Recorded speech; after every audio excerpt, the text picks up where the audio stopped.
이런 말이 있습니다. 소크라테스는 철학을 남기고 아리스토텔레스는 과학을 남겼으며 예수는 영원한 생명을 남겼다. 세계적으로도 이렇게 예수를 3대 성인으로 인정하고 있지만 그것으로는 부족하다고 생각을 합니다. AD 125년에 아우렐리우스라는 사람이 그 친구에게 쓴 편지가 발견이 되었습니다. 그 편지에는 기독교인들에 대해서 이런 내용이 쓰여져 있습니다. 기독교도들은 정말 이해하기 힘든 새 종교 집단이다. 사람이 죽어도 슬퍼하지 않고 기뻐하며 그들의 신에게 감사의 예식을 드린다. 그들은 장례를 위해 묘지를 줄지어 갈 때도 마치 즐거운 소풍이나 가듯 노래를 부르며 즐거워한다. 그리고 감사합니다, 감사합니다 라고 말하며 행진해 간다.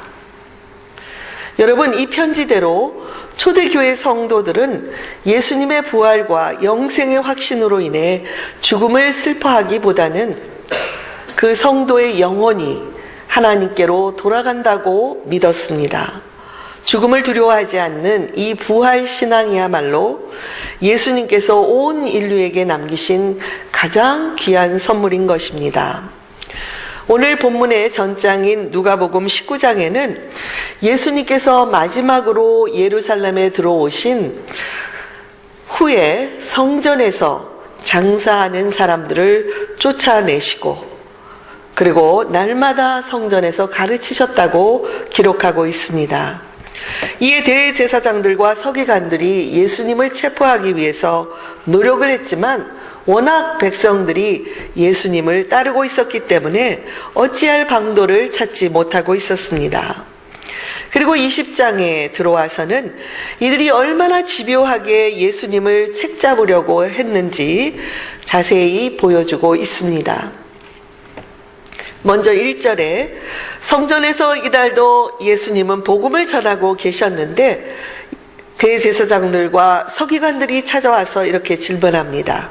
당신이 무슨 권위로 이런 일을 하고 있는지 그 권위를 준 사람이 누구인지 우리에게 답하십시오.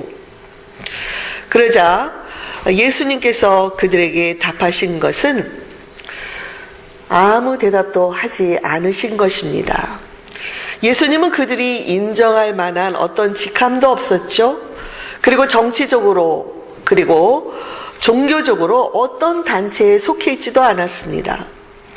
그렇기 때문에 지금 그들이 속해 있는 산헤드린 법정, 유대인의 최고 법정인 산헤드린으로부터 권한을 받지도 않았는데 어찌하여 성전에 들어와서 상을 뒤엎고 사람들을 가르치고 있느냐? 우리에게 답하라 하는 그 질문에 예수님은 아무 답변도 하지 않으시고 오히려 그들에게 한 질문을 던졌습니다. 요한의 세례가 하늘로서냐 아니면 사람에게로서냐? 이 질문을 받고 그들은 고민에 빠졌습니다. 하늘로서라고 하면 왜 요한을 믿지 않았느냐고 할 것이고 사람에게로서라 하면 백성들이 요한을 선지자로 믿기 때문에 자신들에게 돌을 던질 것이라고 믿었기 때문입니다. 결국 그들은 어디서인지 알지 못한다고 대답을 했습니다. 그러자 예수님께서도 나도 무슨 권위로 이런 일을 하는지 대답하지 않겠다라고 하심으로 논쟁을 피해 가셨습니다. 또 한 번은 이 산헤드린에서 보낸 정탐꾼들이 와서 질문을 합니다. 로마의 황제 가이사에게 세금을 바치는 것이 옳습니까? 옳지 않습니까? 이 당시 14세에서 65세의 모든 유대인들은 내가 살아있다는 그 이유만으로 가이사에게, 황제에게 세금을 바쳐야 했습니다. 그러자 예수님께서 대답하신 것은 우리에게 많은 생각을 하도록 해줍니다. 예수님은 가이사의 것은 가이사에게, 하나님의 것은 하나님께 바치라 이렇게 답을 했습니다. 이들은 만약 하나님이 세금 내는 것이, 예수님이 세금 내는 것이 잘못이라고 한다면 예수님을 당장 로마 총독에게 고해서 예수님이 당하게 하려고 했을 것입니다. 또는 세금을 내야 한다라고 말씀하면 예수님을 지지하고 있던 많은 유대인들로부터 소외를 당하게 될 것이라고 생각을 했습니다. 그러나 예수님은 데나리온 한 동전에 새겨진 가이사의 그 형상을 보여주면서 가이사의 것은 가이사에게 바치고 하나님의 것은 하나님에게 바치라, 이렇게 분류를 해서 그들의 그 계략을 피해 가실 수 있었습니다. 이렇게 두 번이나 정치적으로 예수님을 체포하려는 시도가 실패하자 이번에는 사두개인들이 신학적인 문제를 갖고 찾아왔습니다. 사두개인 하면은 솔로몬 시대의 대제사장인 사독에서부터 유래되었다고 추정을 하는데, 이들은 예루살렘 성전을 장악하고 있던 제사장 그룹이었습니다. 그래서 그 제사장들에서 나온 대제사장을 뒤에서 조정하고 특별히 성전을 강도의 구렬로 만들어버린 장본인들이었습니다. 당시 유대 사회에는 여러 정치 세력들이 있었는데 이 사두개인은 주로 상류층, 귀족층 계통이었고 바리새인은 중류층으로서 오직 종교적인 그런 생활에 깊이 빠져있는 사람들이었습니다. 바리새인들이 순수한 종교인들이었다면 사두개인들은 정치적이었고 합리성을 강조하는 마치 정치 종교 집단이라고 말할 수가 있습니다. 이들은 내세도 없고 부활도 없고 천사와 같은 그런 영적인 존재가 없다고 주장을 했습니다. 사도행전 23장에 보면 바울이 체포된 후에 이 사내들인 공회에서 자신을 증언하고 있는 장면이 나옵니다. 바울은 공회원들 중에서 한 부류는 사두개인이고 또 한 부류는 바리새인이라는 것을 알고는 그들에게 소리쳐서 이렇게 말했습니다. 여러분 형제들아, 나는 바리새인이요, 바리새인의 아들로서 지금 죽은 자의 소망인 부활의 문제로 인해서 이렇게 신문을 받고 있다. 그러자 바울을 긍휼히 여기는 바리새인들과 부활에 대해서 얘기하는 바울을 어떻게 해서든지 쳐서 없애려고 하는 사두개인들 사이에서 큰 다툼이 나게 되었고, 이것을 지켜보던 로마 군대의 천부장은 어떤 소동이 일어날 것만 같아서 바울을 거기서 빼내어 와서 군영에서 그를 지킴으로써 바울이 죽을 수도 있는 가운데 그는 구원을 받게 되었습니다.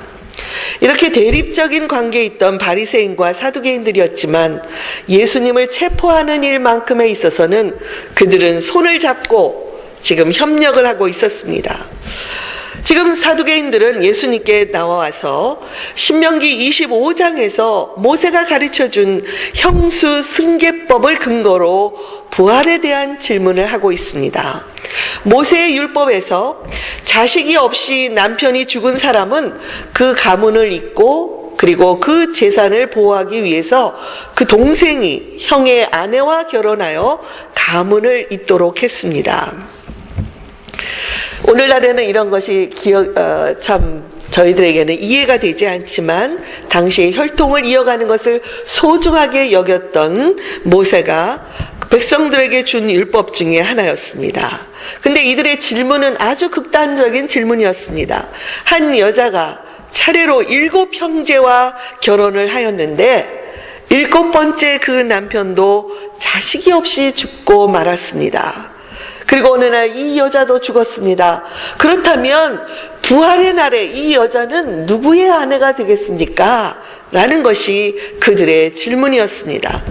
사두개인들은 모세 오경만을 정경으로 인정하였고 모세가 기록한 율법서에서 부활에 관한 어떤 증거가 없기 때문에 부활을 믿지 않았습니다.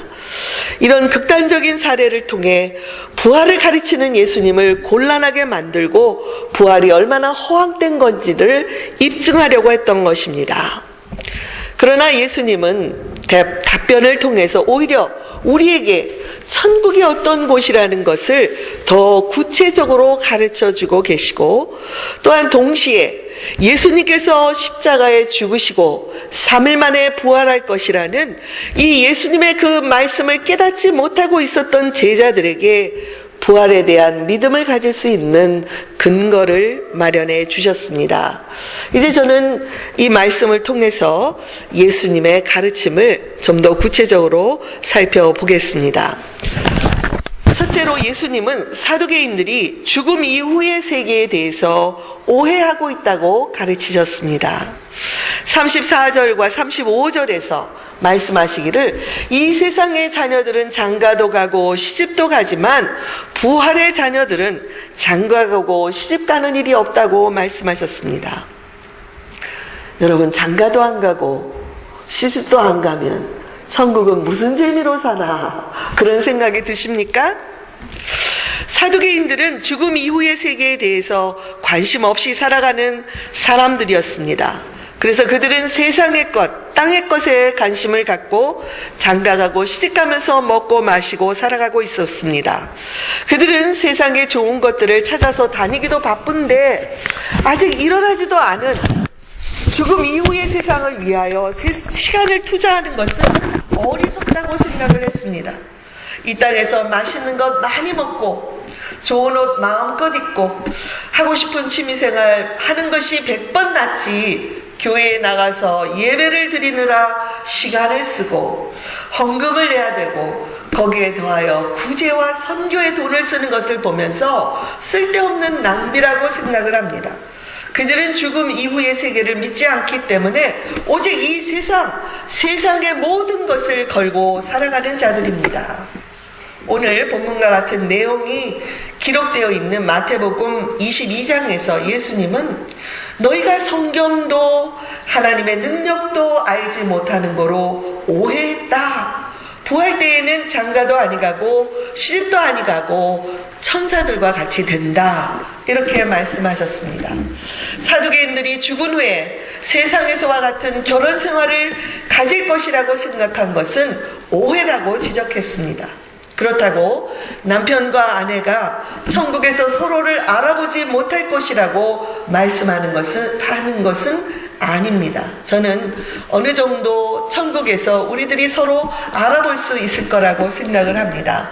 다만 천국은 삶의 가치관이나 본질이 이 세상과는 전혀 다른 새로운 기초 위에 있다는 것을 가르치고 계신 것입니다.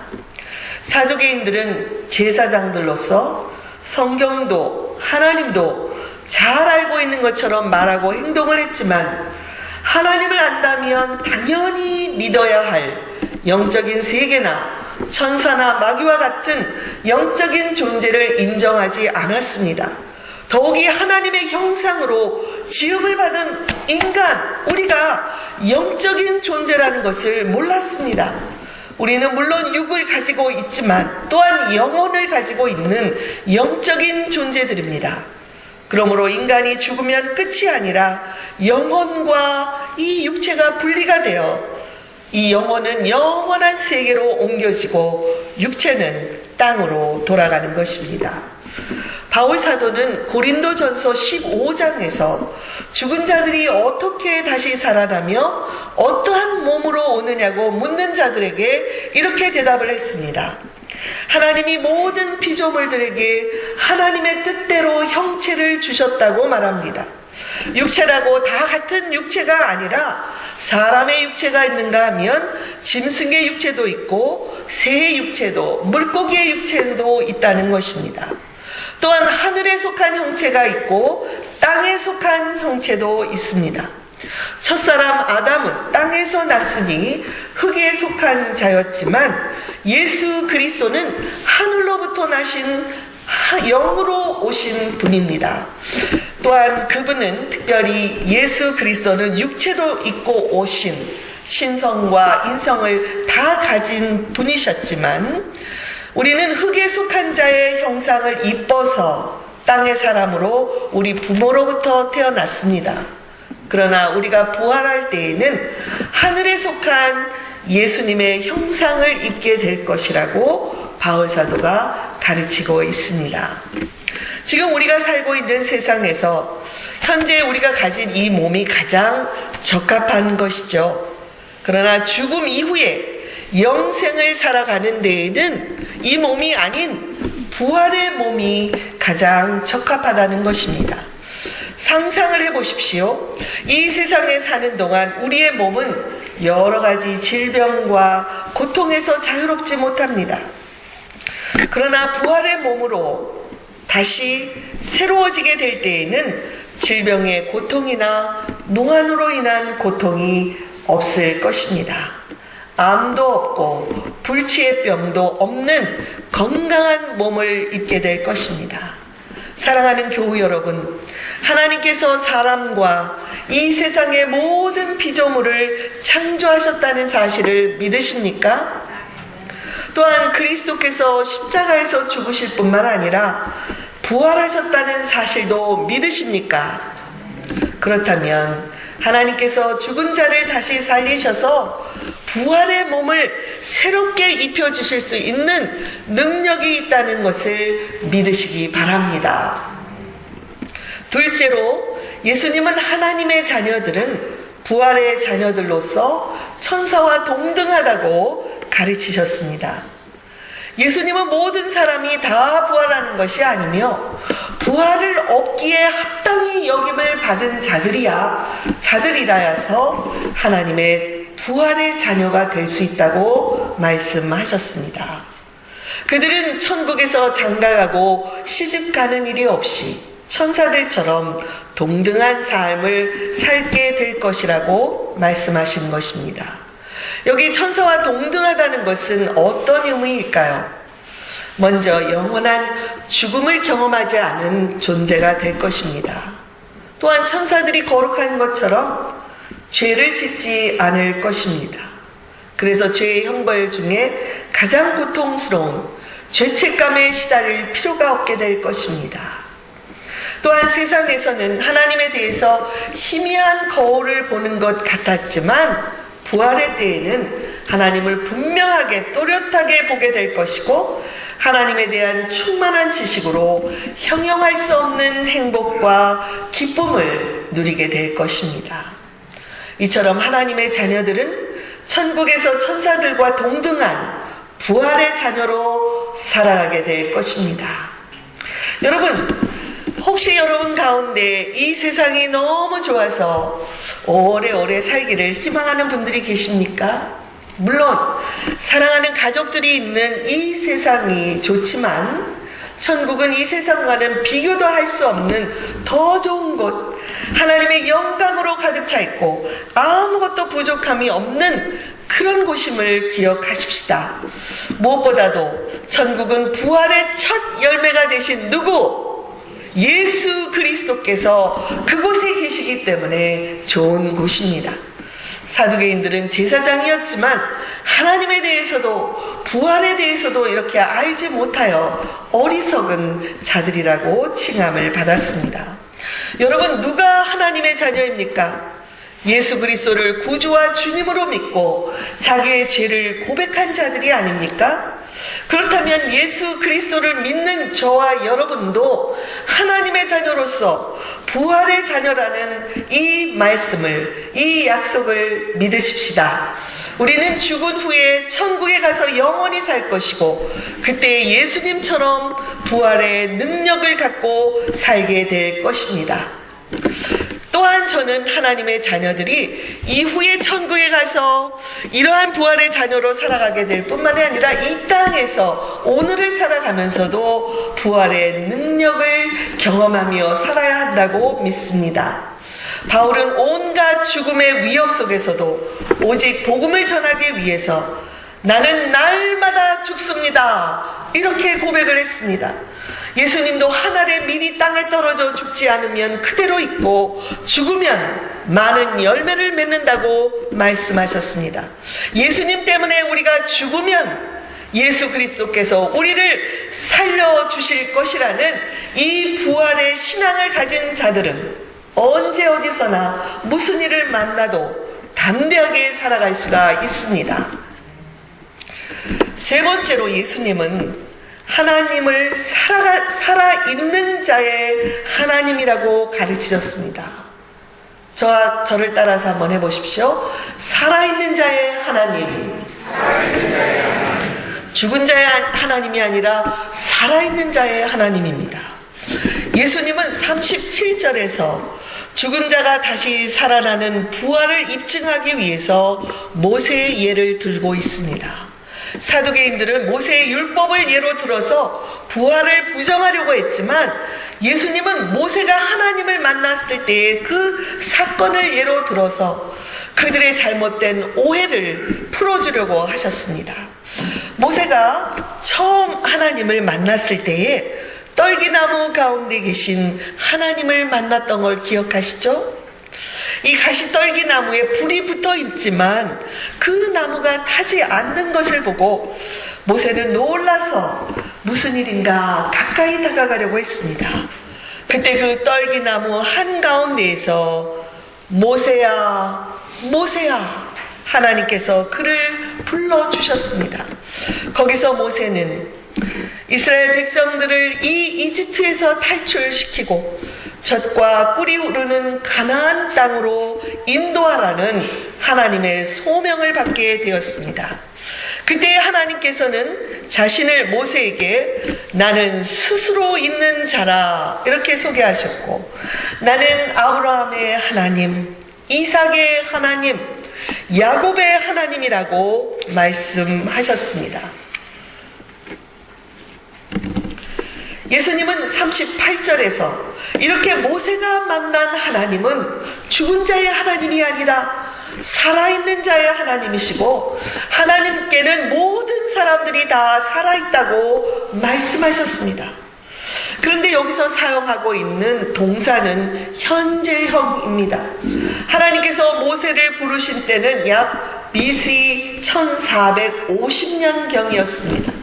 이때는 이미 아브라함이 죽은 지 600년이 지난 해고 이삭이 죽은 지 500년, 야곱이 죽은 지도 400년이나 지난 때였습니다. 그러나 하나님께서는 자기를 소개하시기를 I am the God of Abraham, the God of Isaac, God of Jacob. I am 현재형으로 사용하셨습니다. 하나님은 현재 살아있는 아브라함의 하나님, 현재 살아있는 이삭의 하나님, 현재 살아있는 야곱의 하나님이라고 자신을 소개한 것입니다. 이 말씀의 의미가 무엇일까요? 물론 아브라함도 죽었고 이삭도 죽었고 야곱도 죽었습니다. 우리 사람의 눈으로 볼 때는 그들이 죽었지만 하나님께는 그들이 죽지 않고 살아있다는 것입니다.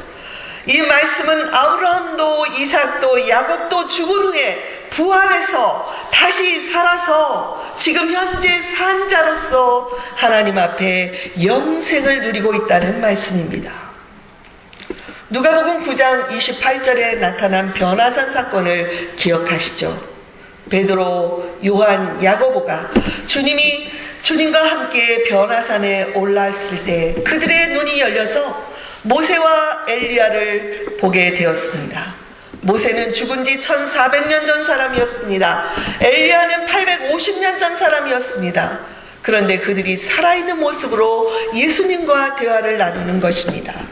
놀라운 사실은 제자들이 한눈에 모세와 엘리야를 알아봤다는 것입니다.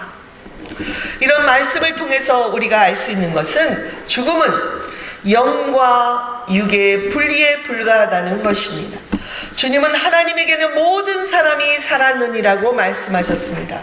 여러분, 우리보다 먼저 믿고 하늘나라에 가신 분들이 지금 현재 하나님 앞에 살아있다고 하시는 이 말씀이 어떻게 여러분에게 느껴지고 있습니까? 그분들은 살아계신 하나님, 부활하셔서 살아계신 예수님과 함께 지금 영생을 누리고 있는 것입니다. 여러분, 어떻게 그런 일이 가능하냐고 질문하기 전에 하나님이 어떤 분이고 그분의 능력이 어떠한 것인지를 알아야 합니다. 하나님을 믿으면 모든 것이 가능하기 때문입니다. 지난 금요일 저는 이전에 심호했던 교회에서 오랫동안 제가 섬겼던 한 권사님의 장례식에 참석했습니다. 그분은 95세로 장수하다가 하나님의 품에 안기셨습니다. 고별 예배 동안 슬픔이 제 안에 컸지만 예배 시간 내내 권사님의 환히 웃는 모습과 하나님의 품에서 편히 쉬고 있는 그런 모습이 떠올랐습니다. 한 달 전에 자녀분과 통화하면서 권사님의 마지막이 다가오고 있다는 소식을 듣고 신방을 했었습니다. 많이 수척해 보였지만 저를 반갑게 맞아주셨고 여느 때와 다름없이 목사님은 왜 이렇게 예쁘세요? 저를 볼 때마다 예쁘세요 그러신 권사님이십니다. 또한 달덩이가 됐어요. 이렇게 살이 찐 걸 보고 그렇게 얘기를 하셨는데 이렇게 웃으면서 저에게 말씀을 해주시고 왜 목사님이 이렇게 늦게 오셨습니까? 라고 이야기도 하셨습니다. 고통이 있어서 자주 눈을 감으셨지만 아주 평온한 모습이었습니다. 저는 그날 권사님께 고린도전서 13장의 말씀을 통해 천국에 대한 말씀을 전했습니다.